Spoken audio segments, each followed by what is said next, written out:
Metendo o nariz no filme alheio. Olá, amigos do Faro Frame, sejam bem-vindos. Hoje é um dia especial em parceria com o pessoal do Desbravando Capitais. Nós estamos aqui em Aracaju, no Sergipe, e hoje é dia de entrevista. Nós temos aqui o André Aragão, um convidado especial do nosso canal. O André Aragão, ele é cineasta aqui em Aracaju, em Sergipe, no estado, na região, né?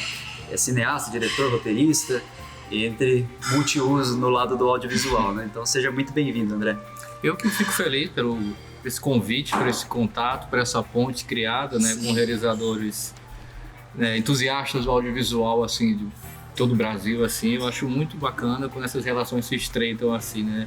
Tem um projeto do Desbravando Capitais que a gente vai viajando nas capitais, e eu, como entusiasta do cinema, do audiovisual, tenho buscado valorizar os produtores locais de cada cidade que nós estamos, né? Valorizar o cinema nacional, né? Nós temos muita coisa boa que acontece e muitas vezes não é divulgado, né? Exatamente. E conhecer as diversas formas de fazer cinema no Brasil, né? Sim. Os diversos cinemas brasileiros, né? As diversas linguagens, assim. O cinema é um só, né? Mas a cultura reflete muito no que a gente vê na tela de cada local, né? Isso aí.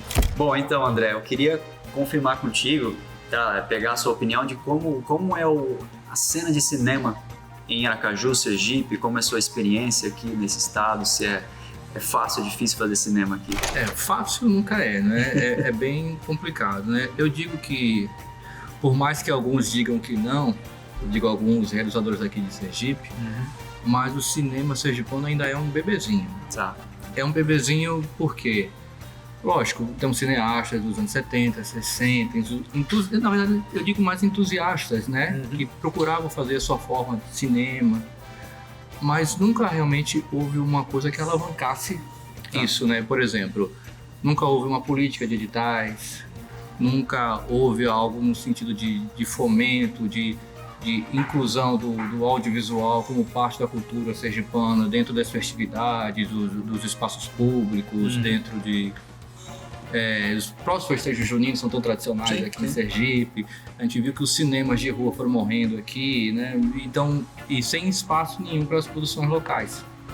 Por muito poucas que existiam, na verdade, acabaram se tornando filmes que hoje esses filmes mais antigos, você praticamente não tem acesso. Porque os realizadores faziam, não tinham como exibir, então acabavam se tornando filmes de gaveta e ficavam lá chocados que não tinham acesso. Eu percebo que mudou mais no final, acho que dos anos 90, talvez. Eu acho que a facilidade, eu acho que do acesso a equipamento, a própria inclusão digital, eu acho que possibilitou muito ficar mais universal. Mais universal. Eu digo mais universal, isso mesmo. E o próprio curso de audiovisual daqui da Universidade Federal de Sergipe, né? Que a gente não tinha um curso de cinema, hoje em dia já tem.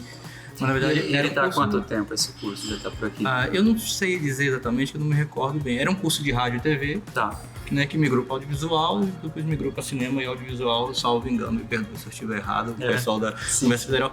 Na minha formação não é de cinema, na verdade. Né? A sua formação é no direito, não é? No meu caso foi uma paixão, assim, desvirtuada. Eu gostava do cinema, mas justamente eu acho que por dentro a gente via aquela coisa do cinema talvez como um hobby, né? A gente não conseguia se identificar, até pela dificuldade do acesso aqui em Sergipe, talvez do cinema em si, de se fazer cinema, de se estudar cinema. Você tinha que sair daqui para São Paulo, Rio, Salvador, que já tinha um curso de cinema. A gente vai omitindo, né, essa paixão, essa vontade, mas chegou um ponto que, tipo, eu já fazia 6 anos, já era advogado, já advogava há 6 anos, mas chegou um ponto que realmente eu vi que, por mais que eu advogasse bem, tivesse uma carreira ali, mas eu não sentia aquela paixão, aquela coisa que te motivasse a seguir em frente, né? Então eu vi isso no cinema, na época, no Núcleo de Produção Digital, que tinha aqui em Aracaju. Eu fiz um curso sequencial, um curso de longa duração, meu curso que durou, então, acho que 6 meses. Né? E ali eu me firmei. Logo quando estava terminando aquele curso, eu vi que surgiu uma vaga numa produtora daqui, eu já me encaixei ali e fui migrando meu caminho, né? Até abri minha pequena produtora depois e fazemos projetos. E você tá na trilha do cinema, do audiovisual há quantos anos? Eu comecei com esse curso, eu fiz em 2010. 2010. Uma dúvida que eu fiquei, a sua produtora é a Gonara. Isso. Né? A Gonara surge mais ou menos nessa época? Junto com o Isaac? Isso. A Gonaro, o nome em si, a gente começou a usar antes de se tornar um CNPJ. A gente usava o nome nas nossas produções desde o primeiro filme, em 2011, o primeiro curta que a gente Que é o fez. Shangri-La. Shangri-La, isso. O primeiro curta que a gente fez, né? Em 2012, de fato, a gente registrou a empresa, né? Eu, o Isaac Dourado e o Marcel Magalhães, né? Em 2014, salvo engano, a gente desfez a sociedade, eu continuei lá na empresa, né? Nós somos parceiros ainda de vários projetos ainda, só não estamos colados num CNPJ, né? Cada um tem a sua empresa, o seu trabalho ali, mas estamos juntos em vários projetos ainda, sem problema nenhum. Sim. E a gente começou a ver realmente que a questão do CNPJ é realmente de encarar o audiovisual como algo profissional, como realmente um trabalho, é uma paixão, é um amor que você tem, mas é uma coisa levada a sério, realmente, né? Tanto que a gente, cada um, por exemplo, o Isaac Dourado, ele é professor, né, mestrado, fez um mestrado em cinema, é professor de português, literatura, mas o paixão é o que fala mais alto, né, do cinema, né? Então todo mundo, apesar de ter a sua formação aparentemente diferenciada, tem... Mas complementa, né? É uma coisa que fala mais alto, que se a pessoa não colocar pra fora, eu acho que parece que é uma bomba que vai explodir a qualquer momento, né? Entendo. André, deixa eu te fazer uma pergunta.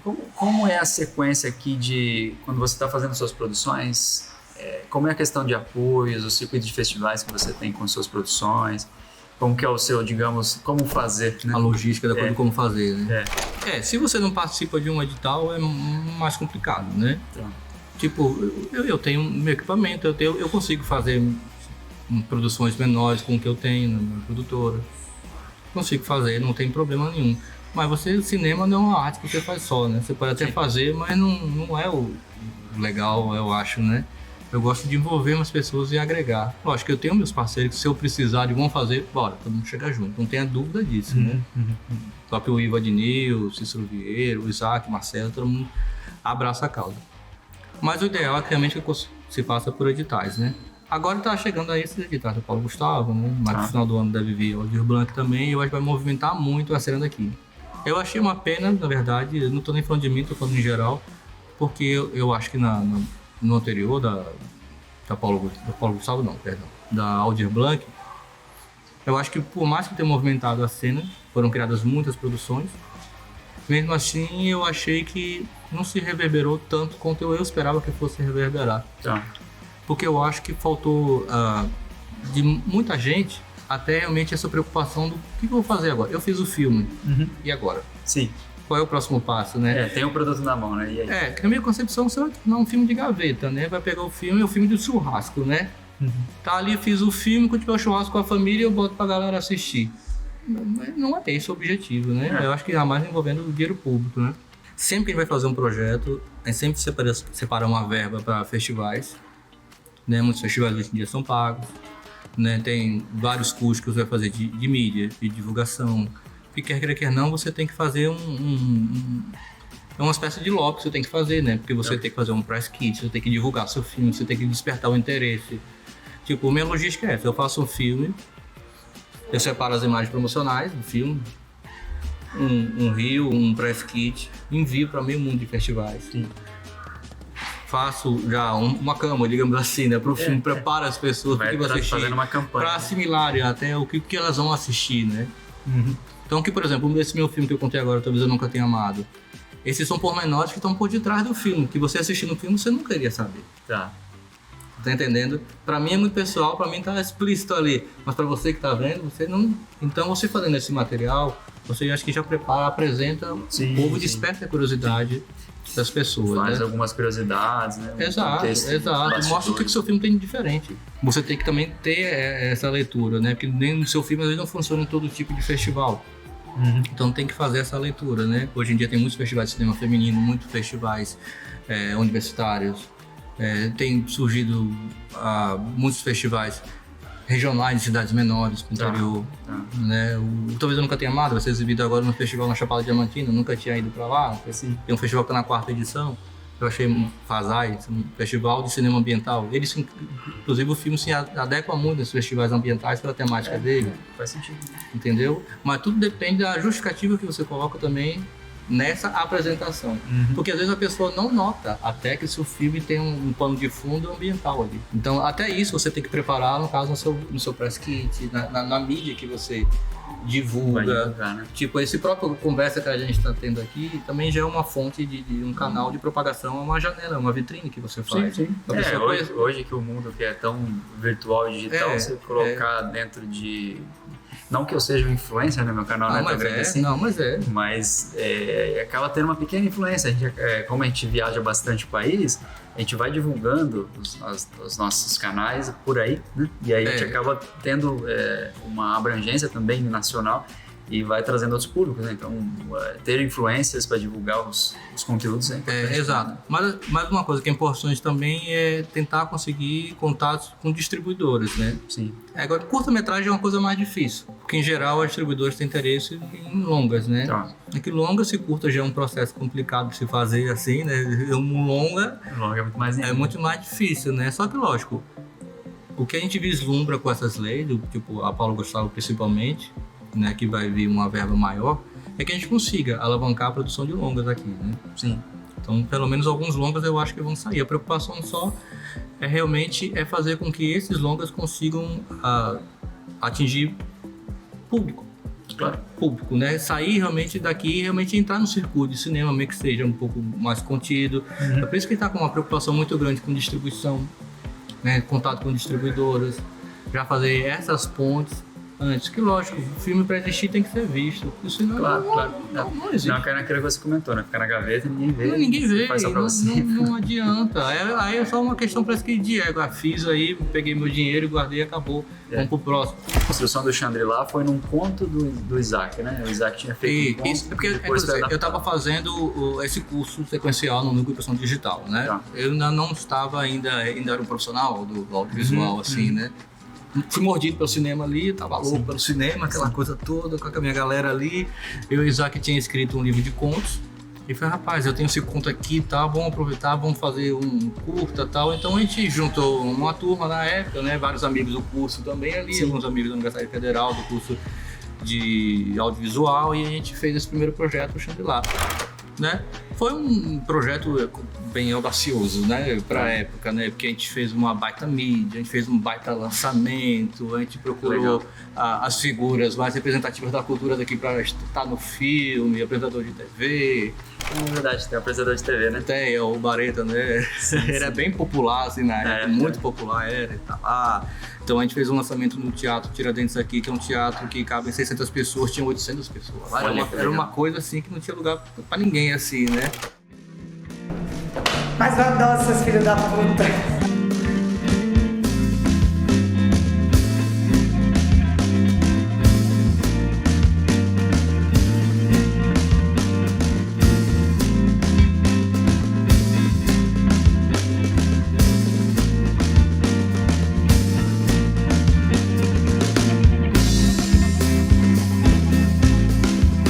Não aguento mais. Então, gata, eu quero te propor um negócio.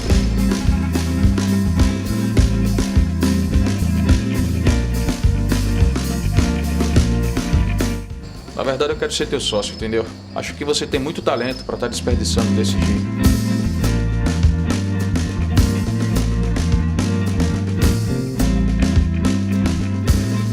Você vai ser a melhor de todas. Só pra magnata. Quem me ouve, quem me ouve, ela enverga, mas não quebra. Quem me ouve, salto quântico na queda. Então foi um primeiro passo que a gente deu. Olha, tem uma coisa aqui, né? Ousado, né? Foi bacana. Por mais que seja um projeto inicial, com essa audácia toda, digamos assim, né? A gente conseguiu um feedback bacana, porque a gente conseguiu entrar em alguns festivais. Sim. A gente conseguiu começar a viajar com o filme, que isso é muito bacana, que quando a gente começa a trabalhar, começa a ver o nosso filme, ter a possibilidade de apresentar para outros públicos, né? Com outros olhares, né? Porque uma coisa é olhar com um filme que a gente vai na nossa terra, com pessoas da nossa terra, e exibir para pessoas da nossa terra. Sim. A assimilação da obra talvez é um pouco mais fácil, né? Quando a gente ir para outro público, é interessante porque ele se distancia de tudo aquilo, né? Ele não sabe quem são aquelas pessoas, Exato. ele não sabe o processo, quem são as pessoas envolvidas, que a Aracaju é pequena, então a cena audiovisual é pequena, então todo mundo se conhece, todo mundo meio que frequenta às vezes os mesmos lugares, a galera é meio que a mesma, então Tá. tem uma assimilação às vezes muito mais fácil. O público externo não. É outra coisa, tipo, ninguém sabe quem é você, ninguém sabe do seu filme, da sua história, da sua bagagem. Então vê com um outro olhar. Então foi muito bacana estar sentado ali, tipo, a gente ganhou um prêmio na época de Júri Popular com o melhor filme em Alagoas, lá no legal. festival lá de cinema de Penedo, lá que foi a primeira edição da Retomada que teve, que ele ficou muitos anos Tá. sem existir, na Retomada de melhor filme pelo Júri Popular. Eu achei bacana porque é o público, né? Ele Sim. não levou do júri, tudo bem, mas o público gostou muito, teve uma aceitação muito boa. Aí aqui depois a gente ganhou, acho que foi o segundo lugar, o melhor filme também, curta, e outros filmes. Isso aí despertou Já um vai incentivando, né? incentivou a produzir mais. É. E essas premiações possibilitaram a gente fazer um segundo curta-metragem com o prêmio, Tá. né, que foi o Derredor. E esse curto, sim, que deu realmente um grande impulso pra Derredor, gente. né? Esse foi totalmente independente que a gente fez, né? O primeiro também, né? O primeiro foi a galera que se juntou na guerrilha, estavam ali, né? O segundo ainda foi mais independente ainda, porque foi realizado por mim, por Isaac, por Marcelo Magalhães, lógico. Tipo, a maquiagem foi minha esposa que fez. Tá. Né? O protagonista, que é uma criança, é o filho de Isaac, que na época tinha 9 anos de idade. Sim. Né? Então foi uma coisa bem enxuta. A gente gravou numa cidade do interior daqui, Rosário do Catete, que é uma cidade histórica, mas que as pessoas daqui não sabem da história que ela tem. Tá. Os casarões estão ruindo, ou são os casarões que ficam... Aqui a gente tem a Avenida Barão de Maruim. Então a pessoa não sabe quem é o Barão de Maruim, e lá a gente gravou no casarão, no engenho do antigo Barão Senhor, tá. do Barão É, de que a Maruim, história, realmente. às vezes vai se perdendo. E tava destruído e abandonado lá. Aí a gente gravou, a gente viu lá, vamos gravar lá. Gravar aqui. Tava lá dentro da pista abandonada, a gente gravou lá, entendeu? Aproveitou. Isso, a filha do prefeito era a mãe de um dos personagens, então a gente fez esse bem bolado, assim, sabe? Sim.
E foi um filme que deu uma repercussão muito boa pra gente, porque a gente foi pra Cuba com ele, Eu vi essa questão das premiações, eles receberam sabe? A muito gente exibiu dos reconhecimento, maiores né? festivais do Brasil, no Quinofórum, em Goiânia Mostra Curta, nos grandes festivais do Brasil a gente entrou em tudo e ganhou muito prêmio.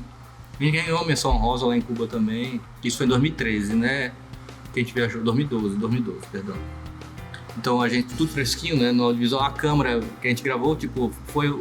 As locações eram 5D, né, na verdade. Tá. Na época, a gente recebeu de premiação no festival 3 diárias da câmera, né? Então foi o que a gente usou pra gravar, assim, aí não tinha nada, equipamento aí não tinha nada, sabe? Foi na raça. Foi na raça, e foi um filme que possibilitou a gente, tipo, a gente conseguiu ganhar um dinheiro com ele, Sim. conseguiu licenciar o filme, a gente conseguiu, como eu falei, exibir nos maiores festivais. Foi engraçado porque em Cuba, a gente foi na época que estava no auge o Som ao Redor, do Cláudio Mendonça Filho, Febre do Rato, do Cláudio Assis, estavam todos lá com a gente lá em Cuba, assim, né? Então a gente... Efervescência. Efervescência. A gente fez um cruzeiro na época, um cruzeiro não, né? Um passeio pelo Caribe cubano lá, um passeio que fizeram pelas praias, pelos hotéis de lá, no ônibus, com essa galera assim, assim. Então foi uma experiência, uma vivência com o legal. cinema e com cineastas da América Latina toda, né? Com a gente nesse passeio, né? Já foi uma imersão. né? Foi uma imersão absurda. Então, aquilo ali realmente foi uma chave. Eu acho que mudou a forma da gente ver o nosso próprio cinema e a forma como a gente faz o nosso cinema e a responsabilidade que a gente tem como realizador audiovisual, no papel que a gente tem, no que a gente vai apresentar para o público, sabe? Tá. E isso eu acho que fez realmente uma baita diferença pra gente.